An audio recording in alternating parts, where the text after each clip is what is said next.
यासुद्धा केकची मला ऑर्डर ही दिवाळीमध्येच आली होती आणि हा सुद्धा केक मला अर्जंट बनवून द्यायचा होता. तर आदल्या दिवशी जो मी केक बनवलेला होता अर्जंट, त्याची व्हिडिओ मी टाकलेली आहे. तर त्यातलीच थोडीशी क्रीम उरलेली होती, तर ती जी क्रीम आहे ती इथे मी फिल केलेली आहे. तर तुम्ही म्हणू शकता की काय गं तुला नुसते काय अर्जंटच ऑर्डर येतात का? तर हो, कधी कधी मला अर्जंट ऑर्डर येतात आणि काही दुसरे काम असतात, त्याच्यामुळे कधी कधी ते ॲडजस्ट करावं लागतं.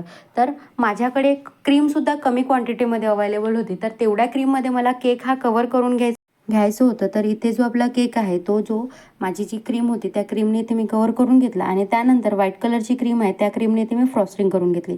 क्रीम कमी असल्यामुळे काही जे क्रम्स जे आहेत ते क्रम्स इथे क्रीममध्ये मिक्स झाले, पण मी काही करू शकत नव्हती कारण माझ्याकडे क्रीम ही कमी क्वांटिटीमध्ये अवेलेबल होती. तर त्यामुळे मी जी क्रीम माझ्याकडे अवेलेबल होती तेवढ्या क्रीममध्ये जो केक आहे तो पूर्णपणे मी फ्रॉस्टिंग करून घेतलं आणि उरलेली जी क्रीम होती त्या क्रीमने मी सिम्पलशी अशी डिझाईन करून घेतलेली आहे. त्यानंतर सिलिकॉन ब्रशच्या मदतीने साईडला डिझाईन केला आणि वरसुद्धा क्लीन करून घेतली आणि क्लीन केल्यानंतर इथे मी आपला जो बास्केट नोझल असते त्या नोझलच्या मदतीने सिम्पलची डिझाईन केलेली आहे. तर अर्जंट ऑर्डरमध्ये तुम्ही सुद्धा अशी सिम्पलची डिझाईन करू शकता. तर इथे आपला जो सिम्पलचा केक आहे तो रेडी झालेला आहे. तुम्हाला कसं वाटलं ते कमेंटमध्ये सांगा. आवडल्यास लाईक करा आणि असेच नवनवीन व्हिडिओ पाहत राहा. तर इथं आपला केक हा रेडी झालेला आहे.